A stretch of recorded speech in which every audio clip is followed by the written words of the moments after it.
Uh, Dear colleagues, can you hear me? Oh. Dear colleagues, dear in-person and online participants, first of all, my name is Dastan Abdeldayev. I'm currently CVF Climate Diplomacy Fellow from Kyrgyzstan, and today I'm moderating this event. First of all, site event, and thank you very much for joining and contributing to the Kyrgyzstan climate policy and climate finance agenda. As you know that this site event organized by Climate Finance Center under the Minister of Natural Resources, Environment and Technical Supervision of Kyrgyzstan. And of course, the main is to attract climate finance to Kyrgyzstan, as well as to present information to our potential donors, development partners, because as you know, that Kyrgyzstan currently quite uh, actively involved in the policy making process. For example, in 2021, we updated our NDC, and currently, by the leadership of Climate Finance Center, as well as Minister of Natural Resources, Environment and Technical Supervision, by the support of our main donor, UNDP, we are now adopting our NDC action plan. In parallel, Kyrgyzstan is now working on national adaptation plan, technology need assessment, as well as LTLETs. And combining all those main policy documents related to climate, I think it will be good to learn more because we have our own ambitions, own priorities. As you all know that according to the NDC, Kyrgyzstan aim to reduce GHG emission by 2030 around 16-17% by our own resources, as well as close to 44% by the support of our main development partners. In that sense, Kyrgyzstan is quite aligned with main goal of Paris Agreement. As you all know that reduce GHG emission around 44% by 2030, as well as to reach net zero by 2050. And Kyrgyzstan currently aim to reach carbon neutrality by 2050 as well. Taking into account all those main political ambitions as well as policy direction, we would like to further inform our development partner, and we hope grant that you will have policies Kyrgyzstan ambitious, and hopefully we will find potential partners to implement our further development projects on mitigation, or it's mixed. In that sense, we invite to the stage Dr. Azamat Temirkulov, Director of Climate Finance Center under the Minister of Natural Resources, Environment and Technical Supervision, to give a detailed presentation on this in order to, and then we follow up with panel discussion with you, dear colleagues. Thank you very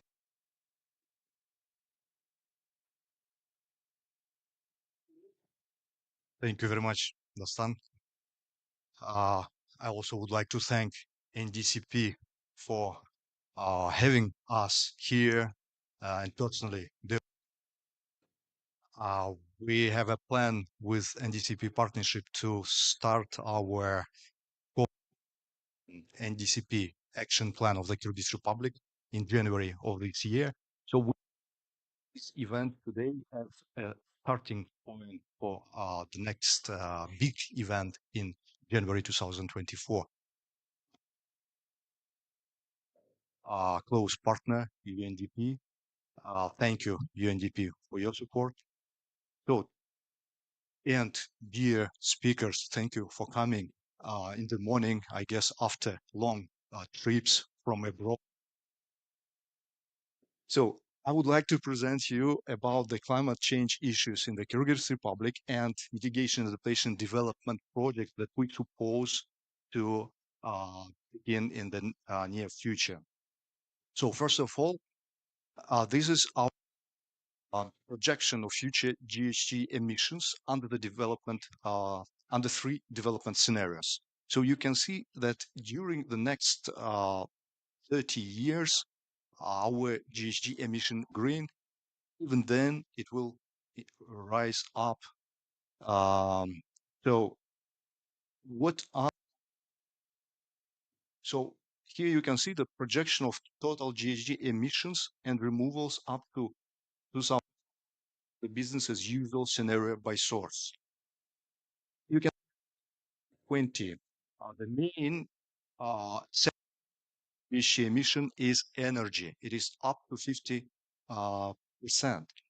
The next sector is agriculture, 36%. The third is IPPU, 8%, and waste is 4%. So 2030, we believe that energy will rise in its share up to 60%, and the other sectors will decrease. This is not because they are decreasing, but this is because consumption will increase. Already today, we are in a deficit, 3 million kilowatts per hour per year. That's our deficit today, but we suppose that our deficit in future will only rise. By 2040, energy will rise up to 61%, agriculture will decrease to 28%, and other sectors you can see the waste will also decrease to 2%. The same for 2050, energy still increasing and agriculture decreasing, other sectors remain the same. What is interesting is that in Kyrgyzstan, the GHG emission, but one of the biggest problems for our country is air quality. Air quality, especially for big cities. For example, the capital of the country is in the top 10 cities with the worst air quality. And this is already for several years that we are occupying this place. But the same problem is not only in the capital. We have the same problem in big cities like Jalalabad, for example, or even worse.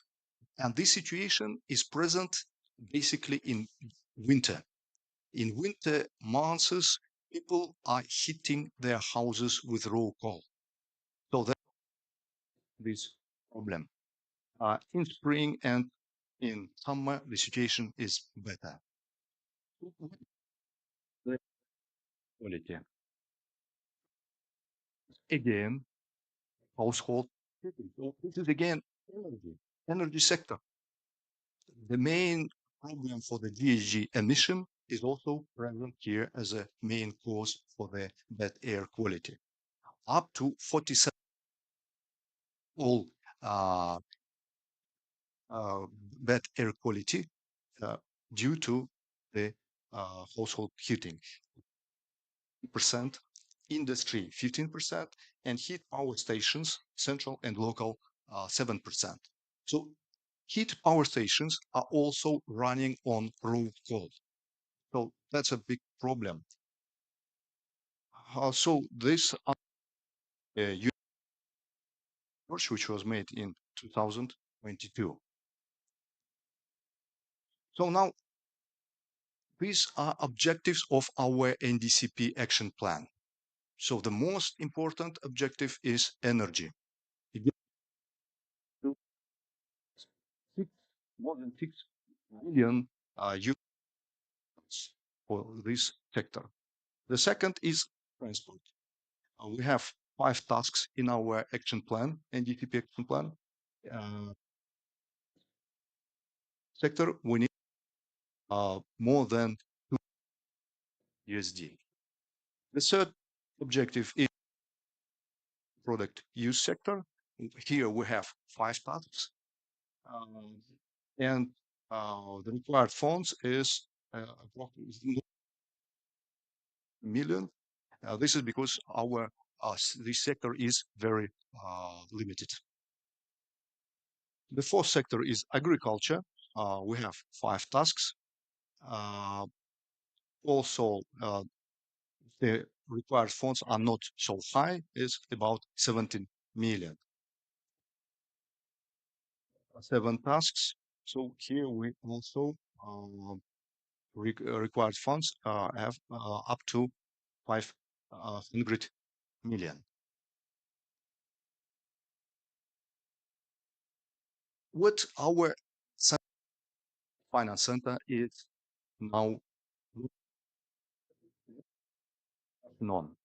We believe that we have as an agency to attract uh, climate finance for different mitigation and adaptation projects.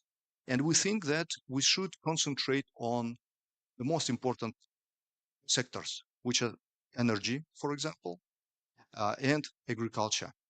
So for energy sector, we we are planning sustainable heating. We have more than 1 million for heating in this area is reducing household coal consumption. We plan to include heat pumps, installation of energy efficient stoves, expanding the use of development of solar engineering. We have already several projects in this area. We are working on this. We have a program which is funded by World uh, and very soon will project funded by Koika, 10 million USD. But this is only the beginning. The necessary funds rise up to more than 3 billion USD. Only the first steps that we are making, but we are planning to scale up these projects. So that's our focus. The second focus is energy efficiency of buildings. We have in the housing sector 1.54 million residential buildings, of which 1 million are private family homes. In public buildings, we have 5,000 public buildings, of which 50% are over 40 years old. So this is not energy efficient buildings at all. We lose a lot of heat. Public buildings consume approximately 10% of national energy consumption or 11% of total coal consumption. So here also we have already projects working in this direction. For example, Kyrgyz project, which is funded by EBRD, works since 2012, and they have a good experience in this area. We now elaborating a project with ADB, co-financed with GTF, 25 millions considered by GCF and approximately 100 million by ADB. But again, this is only the beginning. These are the first steps. We need still more than 1 billion USD for this sector. So these are two focuses that we plan to scale up in the future. The third one is agriculture. In agriculture, agriculture produces a third of GDP, so it's quite a big uh, economic sector, provides 66% of population employment. The total area of agricultural land is more than 10 million hectares, of which about 6% are degraded, unfortunately. Arable land about 1 million hectares. Unproductive lands account for 0.6 million hectares. So we have a lot of lands, but unfortunately they are degraded or unproductive. We have to do something with this. Measures are necessary for the development of degraded and unproductive lands is drought tolerant irrigation technologies and priority development of agroforestry. Here also, we have already the work started. We have projects of EBRD, finance up to 80 million USD. We have financed by BCF and implemented by FAO up to 50 million USD.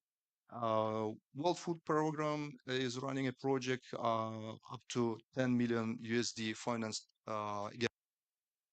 and soon there will be a project which will be implemented and which is prepared by UNDP together with Koika. Also, there is a Carbonec project started in Kyrgyzstan, which has a private investments, and we believe that this project has a very big potential. So again, here's the work is also doing, but we need to scale up these projects. Yeah. So that's the idea of the Climate Finance Center. We want to focus on the main areas, and we want to scale up the projects that we already have. Of course, we will not forget about other sectors. It doesn't mean that we will work only on this sector. We will, of course, develop projects and will try to work in other sectors as well. But this sector, as this is the most important sector for GHG emission and air quality, this we believe can be our focus. And my question today to you, dear audience, especially dear speakers, but also the audience which is present here. What do you think about such approach? Is it the correct way to go? And as you are the representatives of big banks, which are founders of the Climate Finance Center of the Kyrgyz Republic, and representatives of um, funds and international organizations which work in the Kyrgyz Republic. So I would like to hear your opinion. Are we on the right way? And as I said in the beginning, this is the first step for our next big event in January 2024, where we will work more in a detail, elaborating the uh, plan for finance mobilization for our NDC action plan. Thank you very much for your attention.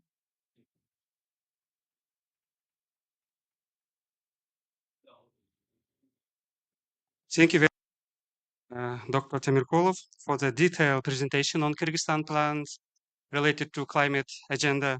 So follow up that detailed presentation. As we indicated already, Kyrgyzstan is a developing country for now. That's why Kyrgyzstan has own limited resources as well. In that sense, we are very much delighted to have today with us our main development partners. Good thing is that we have both combination multilateral development banks and then institutions we help to us to reach that goal as well. So let me introduce our distinguished panelists and invite to the stage. Can we add one more chair, please?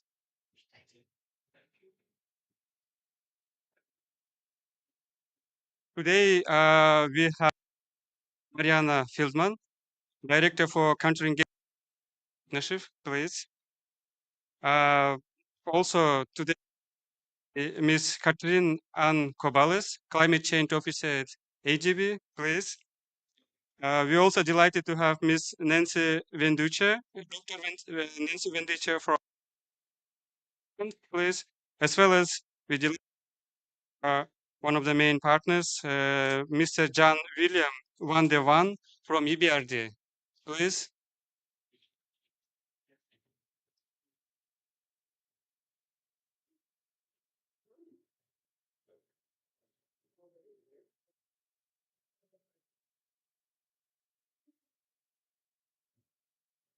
So, dear colleagues, first of all, much for joining today's side event, as well as for your constant contribution, as well as support throughout this period to reach our main goal, NDC. And follow up detailed presentation, as well as the main question which already raised by director. I wanted to ask you three interconnected questions and to elaborate from your point of view. First is we would like to know, based on your regional, experience on regional and global levels, as indicated by director, what is your suggestion or comments based on today's presentation on Kyrgyzstan climate ambition and climate agenda, ways of improvement or adjustment? This is first one. Then second is, of course, we would like to know briefly about activities which we are doing in your own capacity in your respective institutions, please. And then next one is possible way of cooperation between your organization and Kyrgyzstan in order to implement those projects we are aiming to. In that sense, if I may to start immediate left from me, represent, please. Yeah, thank you, and good morning. Hope you all have survived the long go around to get here, which kind of also disrupted a little bit my preparation for this event. But in any case, it's very welcome. But thank you to welcome me at this event. So in the EBRD, I cover a lot of countries, and I'm heading the international climate policy and engagement, and that's key reason to be here at the COP. Fortunately, we can't bring all of our country officers into the COP, but so our country officer on the climate side, Nogel, has very close relationships with you in the country, um, and she knows a lot more about the country than I do. I must admit. But no, it's very good to see Kyrgyzstan being ambitious as your mitigation target. Of course, as to Kyrgyz in a kind of in the global scale, the Kyrgyz emissions are of course not very high.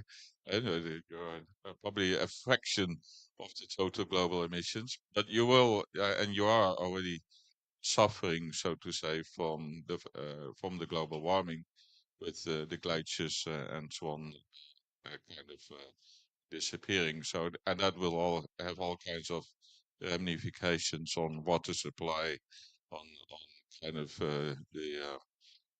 meteorological conditions, etc. So I think the resilience angle is going to be very important. And as a matter of fact, we recognized that a long time ago when we were working on the PPCR program, from which and with the Climate Investment Fund, and then from there was also the initial funding, I believe, for the CFC, that came out of that. So as a matter of fact, I think here at the COP we will launch what we call a country platform approach, and in effect, what we were doing in Kyrgyz Republic is similar. It's to have a constant dialogue, guided by a national institution on climate policy and action.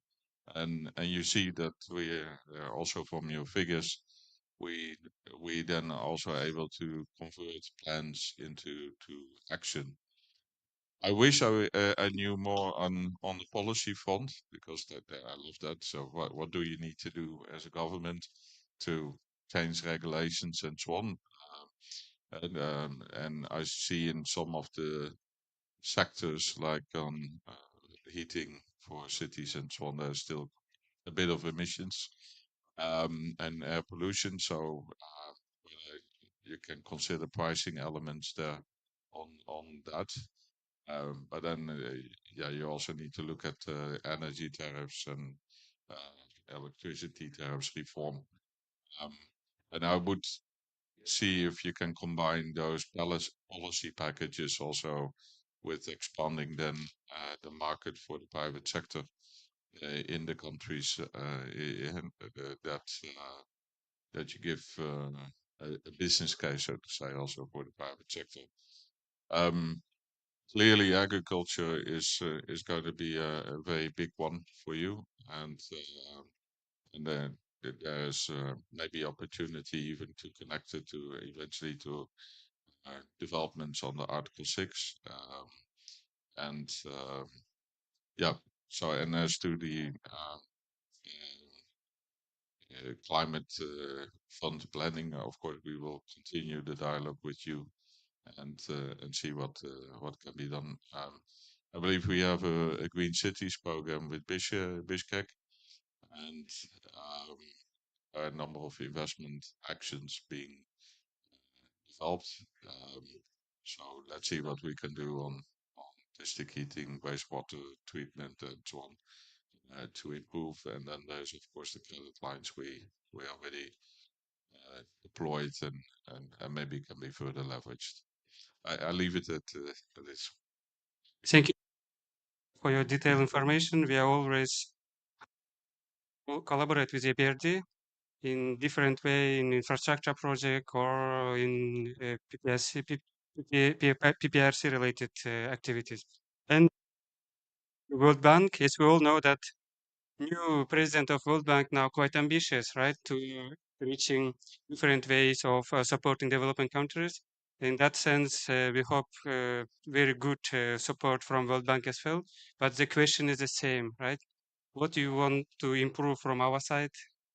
Can you tell a bit briefly about your activity as well as possible way of cooperation between World Bank and Kyrgyz Republic as well? Thank you very much. Thank you very much, and thank you for inviting the World Bank to this discussion. And let me first start by congratulating the Kyrgyz government for updating their NDC and for setting very ambitious targets going forward. I think you are one of the few countries globally that have gone through this whole exercise of updating ambitions and NDCs, and I want to congratulate you for that.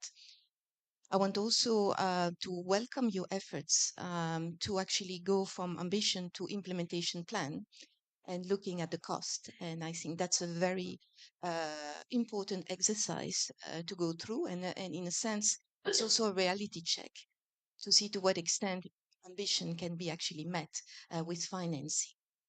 And so from that perspective, looking at your presentation, I just quickly look at the numbers and at the map. It looks like we're talking about $10 billion to meet your ambition. And so my first comment would be to actually put this 10 billion in the context of the climate finance that is actually currently available globally. And the latest numbers from multilateral development banks is that together, 10 MDBs, we are providing annually 100 billion, and that includes low income, middle income, and high income countries. So you are looking at 10% of that. So it's quite ambitious. And so I think it's important to look at not only the availability of financing from multilateral development banks, but also looking at what the private sector can actually do for you. And so if there is one comment perhaps on the presentation would be to say to implementation plan, financing available, and looking at what the private sector can bring will be very important. And I understand that the World Bank will start with you a country climate and development report effort. You have done a lot of the analytical work already, and so that will help. But the important part will be to look at the implementation and the financing that is available. And from that perspective, the CCDR has quite a bit of experience globally on how to move from, analytical work problems towards implementation and look at the whole envelope of financing that is available globally. And so I'm sure that this exercise will be very helpful to actually articulate what can be realistically mobilized for supporting your ambition on climate. Now, there is already a lot of things that you are doing, and I know that we are supporting you on green budget tagging guidelines. And there has been discussion recently to actually test this in a numbers of sectors and ministries. So I think this is something that is very important to actually, look at the whole spending, the whole public spending you are doing, and seeing to what extent we cannot green them already. There is a lot of emphasis in your presentation on new investments. We need also to look, of course, at the policy side and the existing investment spending that you are doing and see to what extent we cannot also push a little bit the frontier on that front and help meet the targets that you have set. So we are also involved on the IFC side into an exercise on sustainable finance roadmap, financing from the private sector, very important. We need to look at public and private financing. We are also working with you on an air quality improvement project. And so I was happy to see that this is quite central to your efforts, and we are here to support you on that front. We're also involved on the renewable energy development project and a landscape restoration project. All to say that we are here to support you in your ambition and help you to achieve your target in a realistic way. And so we're happy to continue the very good collaborations we have had with the Kyrgyz government and with the climate finance center. Thank you. Thank you, support as well. And turning to AGB, as we all know, we announced that by 2030, AGB will allocate 100 billion USD to support developing countries on climate projects and climate activity, right? And then, of course, process as well, and your own big ambitions as well as collaboration between Kyrgyzstan.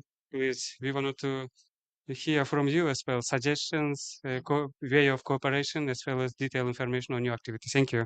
Thank you very much for that introduction. And again, to echo my colleagues, thank you very much for inviting ADB as well to this very important session, which is to discuss climate financing, which is a key element in mobilizing climate action, particularly for adaptation and mitigation. And as my colleagues here mentioned, we congratulate the Kyrgyz Republic for updating the nationally determined contributions. And just to highlight that aside from your mitigation targets there, you are one of the countries that have clearly identified adaptation priorities as well. You have very much articulated the financing requirements for adaptation, which is an important um, priority for Kyrgyz, considering that the country is very much vulnerable to climate change impacts as well as natural disasters, like to name a few: droughts, landslide, heat waves, and flooding. So those are very much concern when it comes to climate change for a country like yours.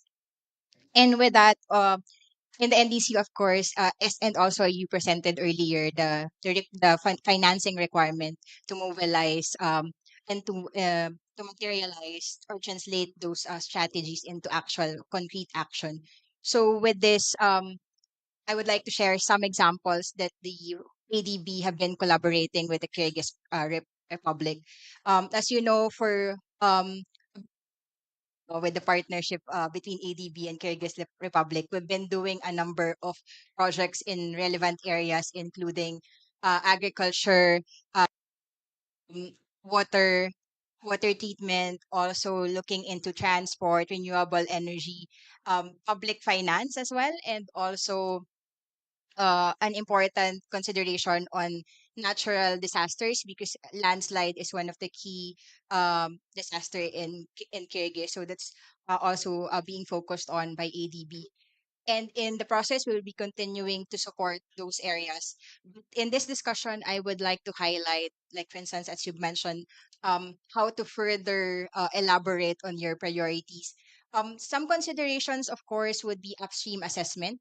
I think you've mentioned earlier a number of analytical work that you've done uh, in order to arrive at the identified priorities. So that's very much needed because it very much links your priority to like the climate hazards and vulnerabilities that the country will face. So it's good to provide that linkage that projects will not just be addressing developmental needs, but it will also be predicated climate outcomes. And then with that, as mentioned, it will be the basis for the identification of investment programs with key activity sectors that are most vulnerable to climate change. So I think earlier, those that you presented, those are already a good starting point for that. And then an area that needs to be focused on as well is, of course, capacity building. Here, it will include technical capacity for ministries, for both technical staff, project officers, particularly in developing investment projects proposals that would be readily available for financing facilities, like for instance multilateral development banks like ADB, and also like for instance GCF, and we can also of course help out in tapping the private sector. So those are some key like considerations, because place, it will be a good basis for securing support from many facilities that supports climate action.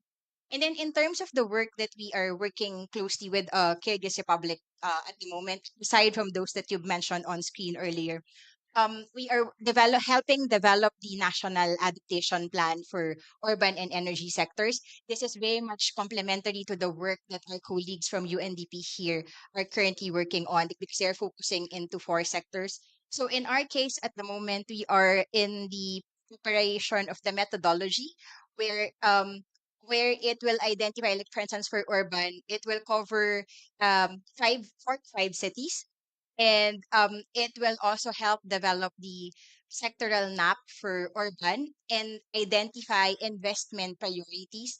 And by that, we will also help develop concept papers that can be readily reference to for like for instance GCF or ADB or other funding facilities. So that will be the same for the energy sector. So it will undergo the same process of assessment and then looking at the adaptation actions for the energy sector, then the list of projects, and then again the proposal. And then another project that we are currently in the process or processing is the agricultural climate resilient agricultural value chain. So this is a loan, but this will be on lent to financing institutions. So this is an innovative financing mechanisms that will support horticulture related value chain enhancement. So it will focus on activities related to storage facilities, also processing equipment. So those will be the main objective of that, of course, is to enhance value of these horticulture products, which will later on create more employment as well as increase the income of those households who are working in this space. And then another support that we have in ADB would be the support for building resilience for the Hindu Kush Himalayas. This is focusing at the moment to Nepal and Bhutan, but since mountains are very important resource in Kyrgyz, this is something that we can further explore with you later on. Um, Perhaps since this technical assistance has just started this year, learning from this experience, we can start with sharing the results of this technical assistance with you, and then see how we can replicate this in Kyrgyz Republic. um just to name a few other projects that we have, of course, aside from those that I've mentioned in the mitigation space, you also are aware of the electric buses that the ongoing project of ADB on that, which aims to replace the old bus trolleys as well as the diesel engine powered buses. So the aim there is, of course, to improve air quality, which you earlier mentioned, as well as reduce greenhouse gases. Um, we are, and hopefully that project we can have another phase to continue the work of ADB on that. And then there's an project being processed at the moment, which will also in the transport sector, which will consider the development of a decarbonization strategy for the road sector. So those are a few projects that I can highlight for this conversation that we have now. But definitely, we will be happy to collaborate and cooperate with the Kyrgyz Republic and strengthen our partnership on this. We are an active member of the Development Partner Coordinating Council, which is very effective in Kyrgyz, and we thank our colleagues here for facilitating that, because that is really a good platform for all the donors working in this space to really coordinate and collaborate to ensure that there's complementation and non-duplication of efforts. And us, since we have just approved the country partnership strategy, and at the heart of it, we have a pillar on climate change. So rest assured that we will be very much committed to work closely your ambition on achieving your climate ambition. So yeah, thank you.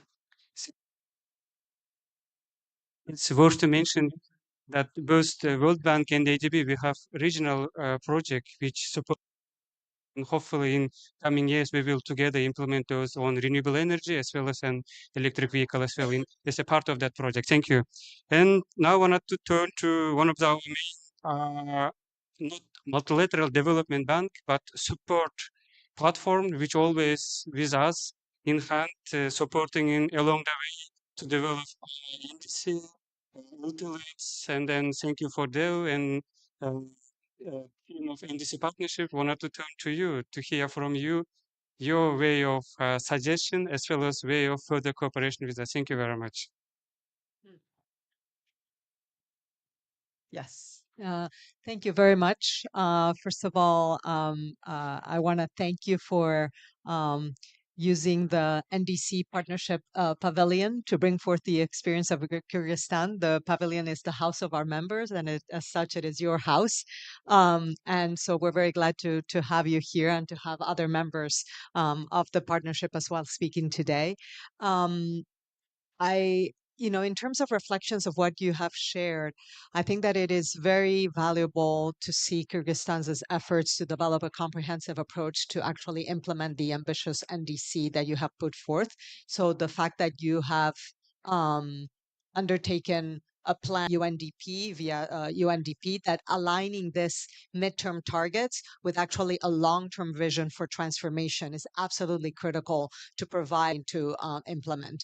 And so being able to sustain that over time and being able to link the two to provide, to ensure policy coherence and coherence in terms of the pathway that Kyrgyzstan is choosing, I think is a very important message, particularly as we come out of the.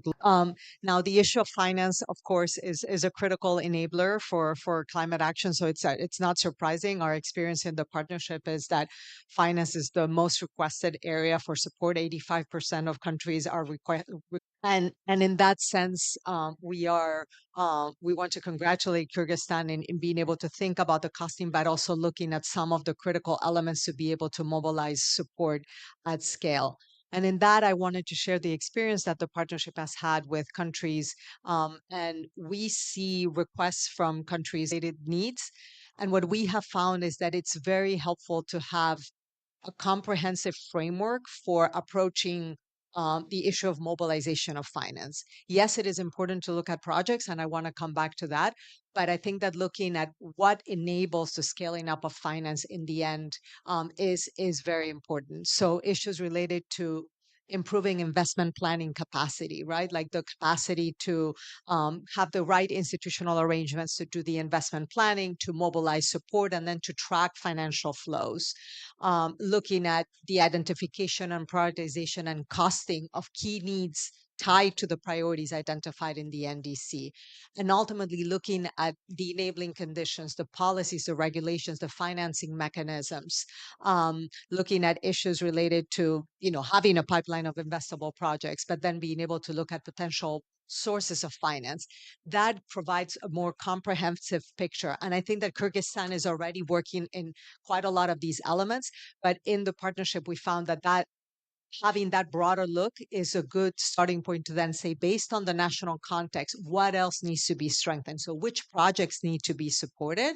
What are the critical priorities? But what other areas, what other levers will Kyrgyzstan be able to have to mobilize both public and private finance domestically and internationally?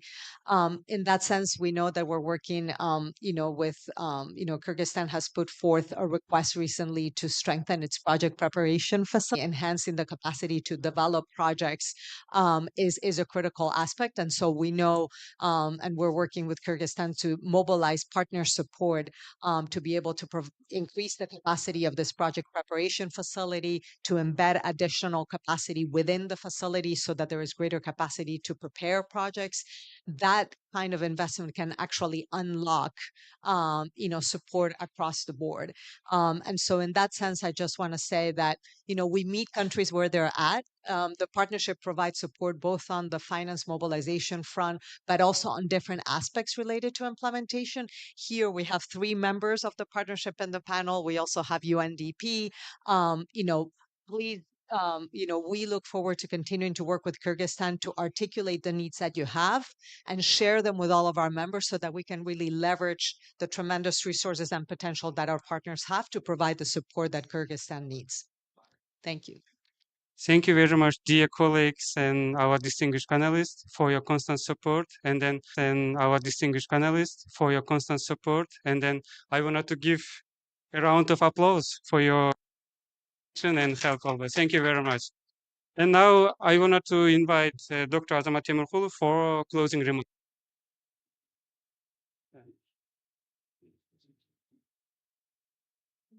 Yes, please.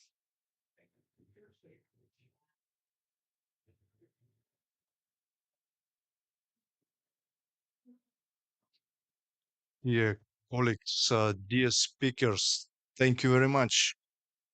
Thank you very much for your insights. And I think that now I understood what Climate Finance Center should work for. It was very clear for me now that our mission is not only writing a project proposals and submitting project proposals to the Climate Finance Center was created by 3 banks. There was a mission of World Bank, EBRD, and ADB in Kyrgyzstan, and this mission recommended to the Kyrgyz government to create Climate Finance Center. But since then, Climate Finance Center was looking for its role. Its role was not very clear. At least we had difficulties to understand and to use Climate Finance Center as it could be. But now this discussion, I think, gave me this understanding that Climate Finance Center is not a writing machine of different projects. Rather, we should not only write project proposals, but also we should try to increase our capacity, first of all. Yeah, as you mentioned, this increase the capacity of our institutions and to try to create these opportunities and possibilities, mechanisms to attract the pipelines and to correctly implement this money, to correctly use this finance, but also private, as it was mentioned absolutely correctly. So I think that, and I totally agree with you, this is the right way to go, I think. And we have to, now I didn't hear any objections on the what I presented. So I understand that this is the right way, focusing on the big areas, trying to scaling up the projects. This is, as there was no objection on this, I guess this is the right way. But including to this, we should also on the preparing, first of all, making a uh, implementation of this project for attracting the finance, creation of the pipeline. So that's very important, and that's what we miss. That's what we very clear for me. So I think that we will take into account all your comments, and we will try to do something which was recommended by you. So one more time, thank you very much for your time. Thank you for uh, thank you for all your help and support that you are providing to our and the project that we mentioned today. I know that this is not the end of the list. These are only some of the projects which are run in the Kyrgyz Republic with your help. So I would like again to thank you all. Thank you organizations that are present here, ADB, World Bank, EBRD, UNDP, so is doing a great job in the country. And of course, I'm thanking NDCP for giving us this opportunity to make this side event on your platform. Thank you very much for all coming here. Thank you. And drive sustainable development. Governments, through the partnership, identify their actionable policies and programs. Membership offers a tailored package of expertise, technical assistance, and funding. This collaborative response provides developing countries with efficient access to a wide range of resources to adapt to and mitigate climate change and foster more equitable and sustainable development. And adapt to this groundbreaking coordination to mobilize resources globally with speed and scale is greater than the sum of its parts. As we usually say, by acting together, we achieve more. Last year, we launched our thematic call on LT. For that, we'll have a keynote presentation from Sangli Li Global side by side. At the end of the event, we will have 15 minutes for an open Q&A. I don't know if we already used them all, but we'll see. So that you can ask questions and we can address your concerns. These spaces and exchanges are very important for us to learn from each other. And updating your Session is to share the status of engagement with the thematic call, of the lessons that we've learned, opportunities that we see for, and then have the chance, we'll see, to have the chance to receive interpretation available in French, and the event is being recorded. So let's get started. As Pablo mentioned, during COP27 last year, the NDC partnership launched the theme in terms of understanding, even before a full request is prepared, the nature of the support that the country is seeking. And it also allows us to support the needs of that particular country. We then set the 2050 pathways who can provide assistance to refine those needs and prepare high quality requests for support. This allows us to enhance the chances that the requests will be supported.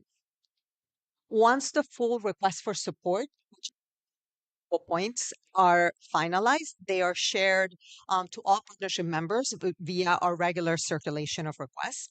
At this and development partners can indicate their interest in supporting and providing resources and expertise so that the partnership can do what it normally does, which is to pull together a tailored package of support for countries.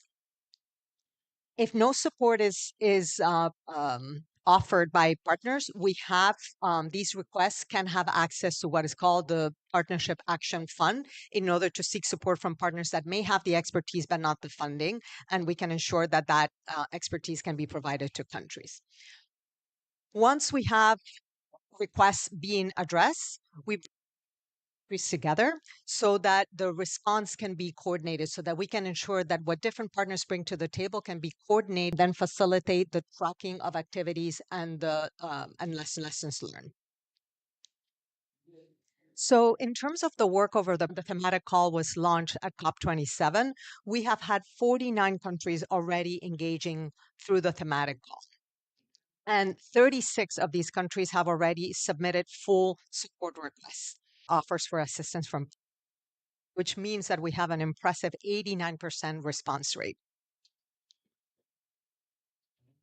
Based on those, we are in the process of developing joint work plans. 6 joint work plans have already been approved and 20 others are under development. And in fact, we've had an RSL circulation this week where we are including requests related to the thematic call.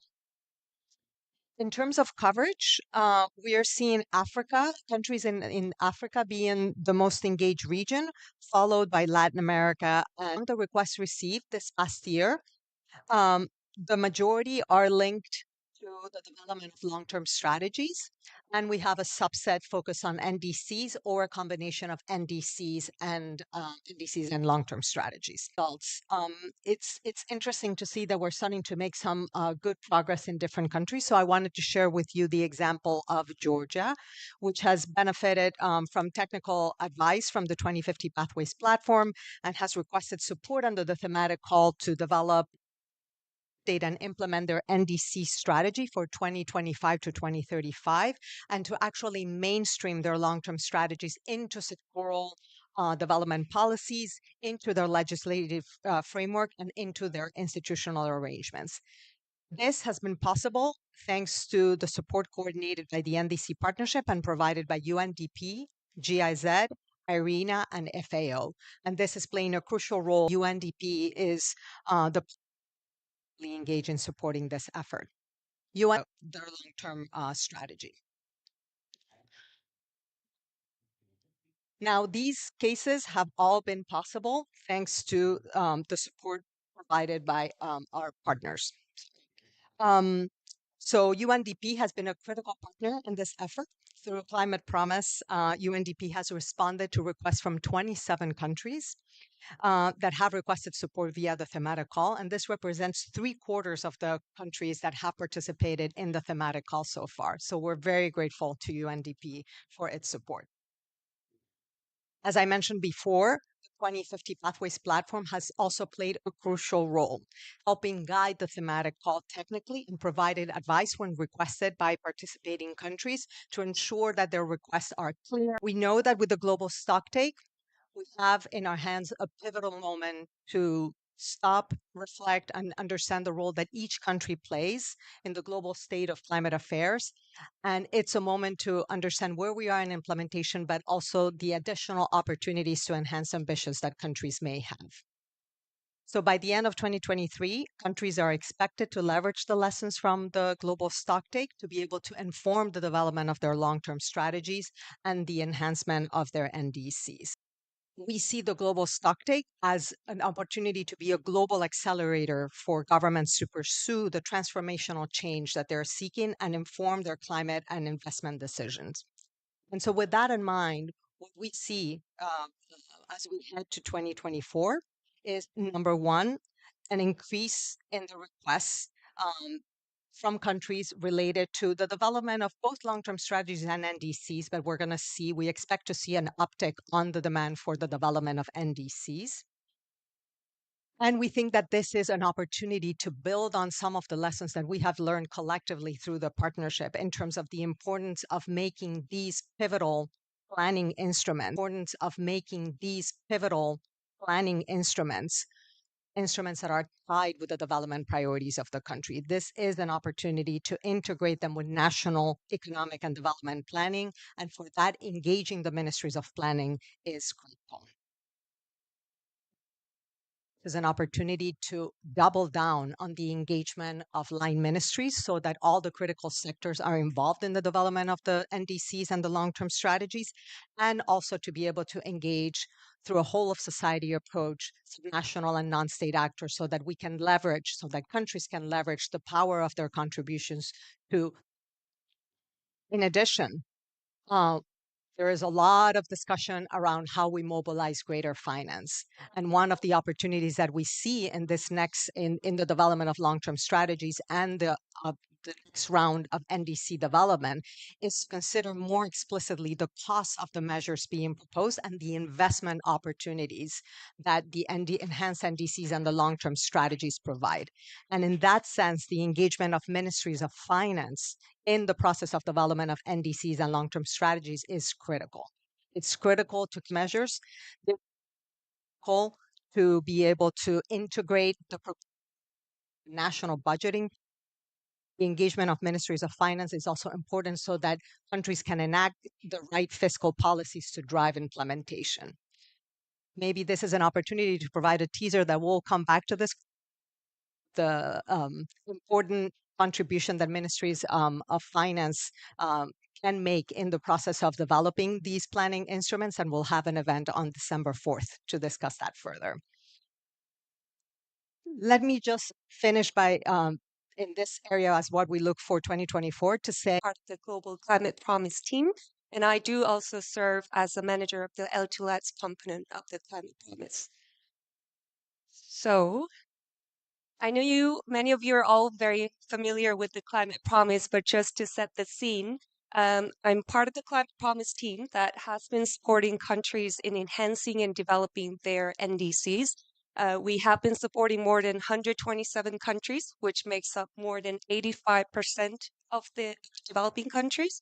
And the partnership is really the center of our support. So we've been providing this support to countries with more than 35 partners, and we're as a contribution to the NDC partnership.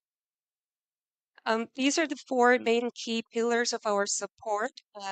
We are the team that is really helping to deliver the Paris Agreement, and we focus on countries to really scale up their approach in climate action and accelerate their actions through helping to do with the development of the financing strategy, governance framework. And then we also help them to set up a more intense targets through the NDCs and long-term strategies.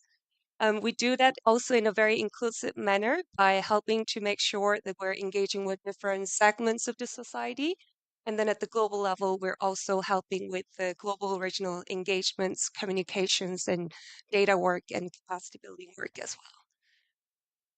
So been initiated since 2019, so I thought it would be great to also share some of the insights and the key results that we have achieved, because I think the thematic call next year especially will be more focused on the NDC update.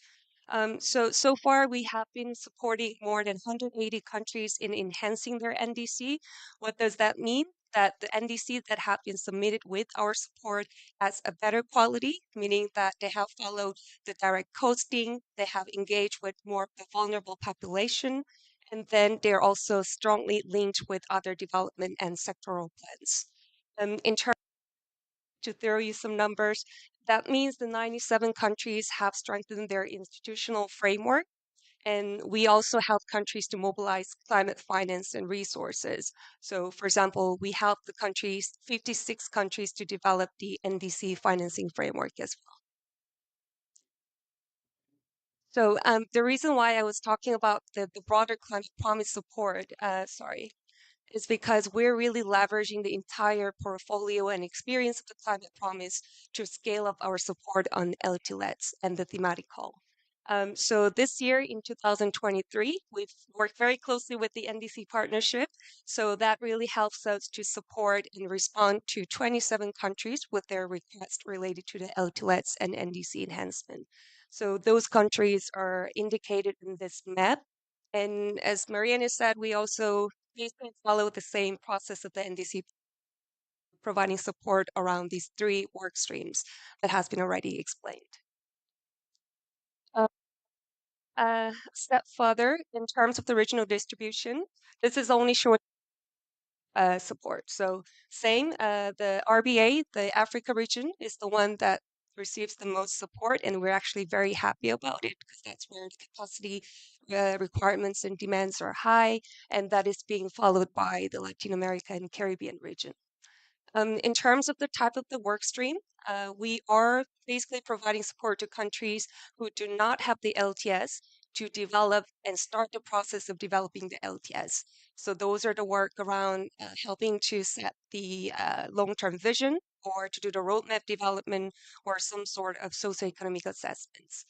We also support countries who have already supported and submitted the LTS. In these countries, the support is mainly about enhancing their LTS or to increase the implementability of this LTS by helping to set up the financing strategies and communication plans. We do also, of course, support the NDC LTS alignment as well. We've also done most requested, of course, is the stakeholder consultation, and we see this as a very important development given the importance of bringing the public along in this journey. And then that is being followed by a lot of requests related to the socioeconomic assessment, which is very critical to really link this climate objective with the broader socio. Even though we started responding to the request this year, indeed started the implementation work in the second half of the year. So it's a little too early to share a lot of the results. It's still ongoing, but we're very lucky that some of these countries have already showed very impressive signs of progress. So Marina talked about the Togo.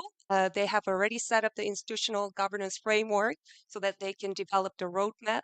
The Equatorial Guinea recently finished the first draft of the long-term vision. So we are now going through the validation and quality assurance. Peru is also developing, they have developed the roadmap for the inclusive LTLEDs, really indigenous peoples and also with the local governments. So from our support, we've learned that especially many development capacity and also the data challenges in really understanding the development trajectory. So based on that, we also learned that from some of the common success factors, political will, the stakeholder consultations, and the best practices, basically learning from another countries, clear guidance from the UNFCCC, and there's not many experience from the developing countries in developing the LTLETs. Thanks to the thematic call, I know that the entire scope of the thematic call is much broader than just the LTLET support. But luckily, our side, out of 27 countries, 26 countries are working on the LTLETs very specifically. So thanks to that, I think we're really able to harvest some of the key insights, and also was able to also share some of the experiences and knowledge that we have gathered. So we developed a bit of a support system to really help countries to rely on us in programming their work in LTS. So the technical constraints many countries are having, especially in many Africa countries. So we developed a global expert of roasters. Currently, 70 experts are there in the roster around the 7 key building blocks of the LTLETs. So they can be deployed to countries to provide the technical work on the ground. And we have been organizing the monthly webinar series. We've done that recently with the NDC partnership and GIZ as well, bringing together some different technical experts and also sharing the experience of the countries. We've been also doing a bit of an internal analysis in terms of the portfolio mapping to understand and demands and challenges. And then we do engage with our comms team to produce a bit of the communication material. We've developed LTS explainer, and then we're doing a deep dive story on some of the. We've recently engaged with the regional capacity building as well. As I mentioned, the peer-to-peer exchange is something that are looking for. And we are developing our internal guidance node as well. We developed the LTS checklist, but we are now actually launching the new guidance node on LTS development very soon. So please stay tuned on that. Just to share a bit of the highlight on the Climate Week, we joined forces with the NDC Partnership, 2050 Pathway, and UNFCCC regional centers to have the regional capacity building workshop on LTLETs. So we were able to invite 2 countries that really makes up more than 70 participants. And then I think it was really successful. So the work has been actually replicated during the Asia Pacific Climate Week as well as a one-day event. And we're looking to further facilitate this peer-to-peer learning and exchange. This support and the foundation work that we have done this year, and also thanks to the interest of the governments and also the good working relationship, I think, with the NDC partnership, we're very happy to announce that we will be able to continue to provide support next year. Same NDC partnership thematic process that Mariana has just outlined. For us, however, the priority is to continue with the existing support. Our only 1 year. So many countries were focused on the phase 1, the work stream 1 of the preparatory steps due to the time constraints. So we really want them to make and achieve another milestone. For example, if you have done roadmap, we want them to really develop the LTLETs with this additional support. So that's our priority. Of course, we are looking to engage with new countries as well, and also to responding to the needs of the new NDC revision cycle. We may be also looking to supporting those NDC update specific work as well. It's another 1-year implementation timeline. That's not easy, but we will try to start for late December to identify some of the interests. Hopefully we can start the implementation as soon as the new year begins. It's very ambitious, but I think we can do it together. How we engage, if you're interested, please, of course, reach out, but also reach out to your UNDP country office. And if you have any more general questions, you can also reach out to me as well. So I'm just leaving it here, but thank you so much, and I'll be able to answer any questions you have. Thank you.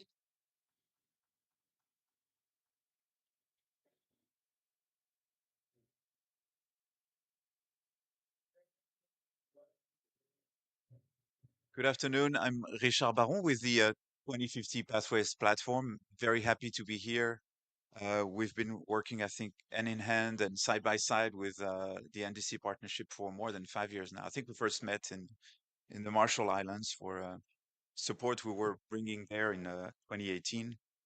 Um, and we had the opportunity and will continue to work very closely on this particular thematic call, which has been very dear to us and very important also for the goal that we are pursuing as 2050 Pathways Platform. But before getting into that, I just wanted to say how important it is to have done this, because it is a very important contribution for the alignment of countries' ambition on their long-term aspiration to decarbonization and climate resilience, but to do so in a way that is going to be reflected in what their next NDCs is going to bring to the table. And there's always been a sense in the spirit of the Paris Agreement architect, and I know you were one of them, to actually have this long-term strategy article as a promoter of long-term ambition to actually make sure the pledges would actually live up to the global goal. It's also super important to us as 2050 Pathways Platform, because we were created as a safe space, a collective of countries. We have about now exactly 38 member countries, and we assist many more who come to us to actually seek advice on how to conduct this work. And now you hear that there are many, many more that are contributing to this, which is wonderful to hear. Because at the time where this was launched, there was no practice in long-term strategies. Putting projections out to 2050 didn't even appear as a serious business to a lot of the governments who were doing this. And now we, I think, have shown evidence of how effective and important it is to do that. We've also, along the way, best practice among countries. We started in different places. There were no guidelines, as you know. So different approaches were actually used to actually drive this work. Some focused very much on the model without necessarily putting numbers on the table. So those documents are, if I may say so, a little bit all over the map, but there's a lot of richness there that we've managed to get together. And the new ones that are coming, and I advise you to look at some that have been published recently, have a lot to say about how much learning was done on this topic in terms of coverage, of engagement, of the depth of analysis that is brought there, including on the alignment of their NDCs down the line. Nonetheless, read the synthesis report of the UNFCCC on the LT-LEDs, and it says that if 43% of the LTS are actually explicitly saying that they will be used to align the NDCs in the next cycle, 47% actually make no connection whatsoever to the NDC. So the question is, how do we, through this and this strong nudge that the NDC partnership thematical gives, can help countries to do a better integration job? We also know that we work with the same teams very often in doing this, so it's important that this is done well. So for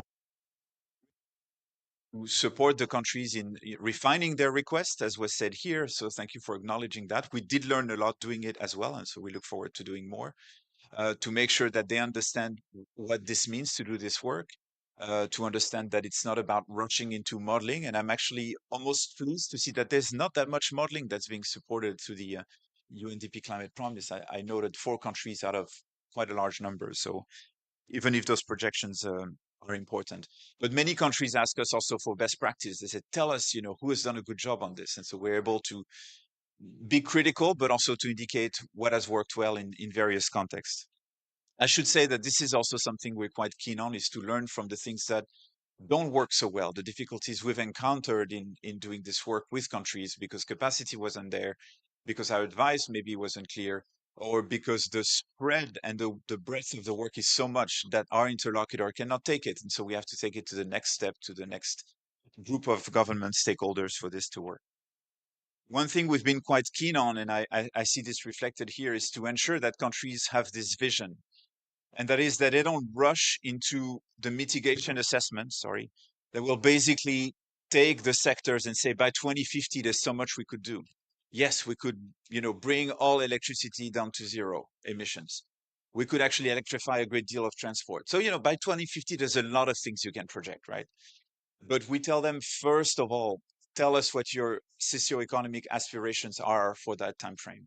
Where do you want to be as an economy and as a society? Because this is then that you can confront how these goals might interact positively or negatively with the objective of both resilience and mitigation.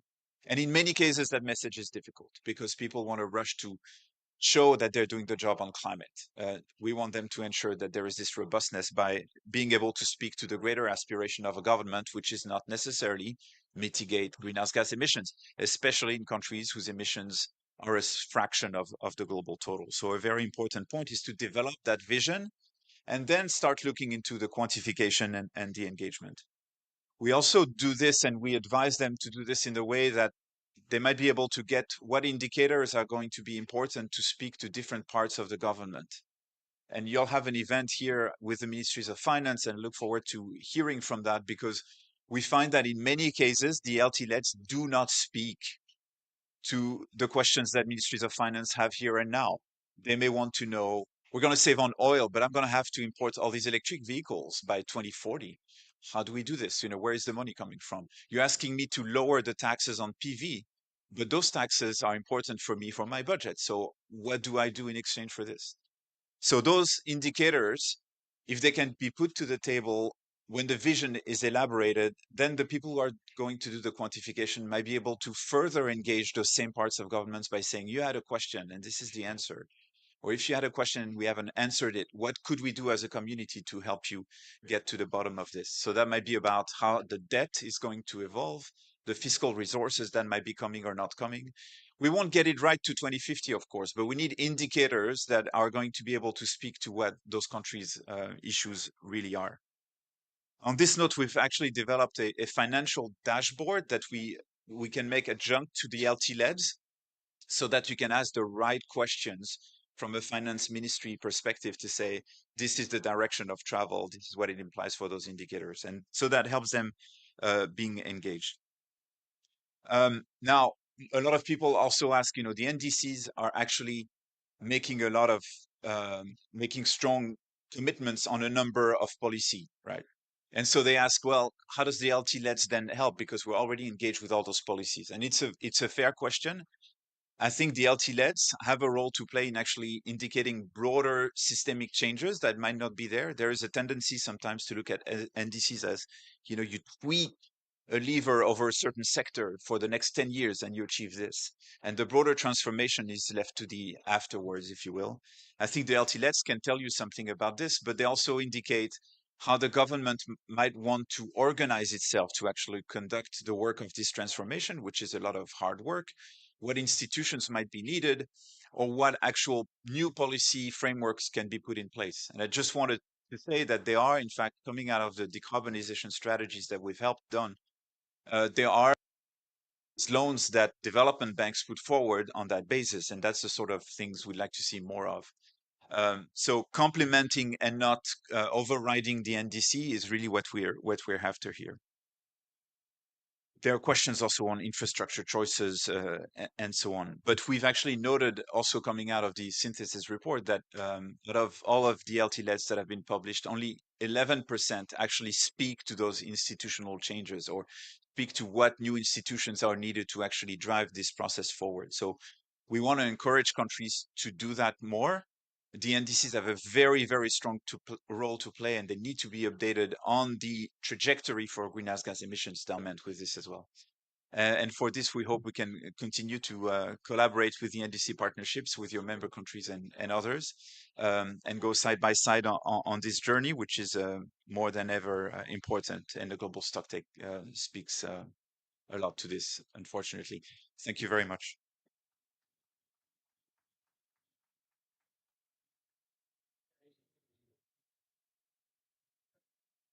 Thank you, Sanjali, and thank you, Richard. We are on our schedule, so open the floor for a couple of questions, and then we'll need to move closing remarks. So, any questions from the audience? And here we rely on the audience here, comments or rather than the live streaming one. Yes. Just a question, I guess, Diana. Thank you. Thanks. I guess thanks for the presentations. I have a question around a comment you made, and I really welcome the idea to make an effort this time to prevent it being a one-off exercise. on the NDC cycle, which is coming up very soon. And it takes a while for countries to kind of think through these options and what the possibilities are for them. And from our perspective, I'm from climate analytics, we see the opportunity and 2050 Pathways, you raised it very clearly, sync these processes and really look at this and see the next NDC cycle, syncing that with developing an LTS as a way to not have a one-off cycle and to have this as an iterative process that is much more embedded within ministry. You communicating that to countries as they start articulating what they might need, and what has been the response thus far. Because at least from where we sit, we have a project in which we're supporting 6 countries in the Caribbean to revise their NDCs for 2025. And a lot of them say, can you not talk to us about that yet? We literally just finished the last one, and we're 3 years of implementation of the first NDC, and there's been little progress there anyway. And we're trying to therefore couch it in a conversation of looking much more long term, because this NDC that you're submitting in 2025 is actually a 2035 target, and that's so hard to communicate. Just experience in how countries are receiving that, and what the response has been thus far. Yeah. So maybe very briefly, I mean, as I mentioned, in the first year, the majority of the countries have actually engaged more on the long-term strategies rather than the NDC development. So we're starting to see an uptick on that, but we expect the in this coming year. So in terms of how they're receiving, I mean, we're responding to the requests that countries place with. We're seeing first countries that have come to focus on the long-term strategies, and now we're starting to see the uptick. At least in the way we have framed the thematic call, we have framed it so that countries are thinking about it in an integrated way. And we hope that coming out of the global stocktake, as I mentioned before, this is going to further lend momentum to that effort. In terms of the issue of not being a one-off exercise, in which many of you were engaged, the NDC quality will live, in the minds, but it would not be institutionalized, and rather focusing on institutionalizing process, thinking about which data am I going to need, not just for now, but also for later. And so the intent, and this with an emphasis on the preparatory phase, is to really use that as an opportunity to think with countries, what do you need? What do you already have? And what else do you need in order to really create the foundation to then 5 years from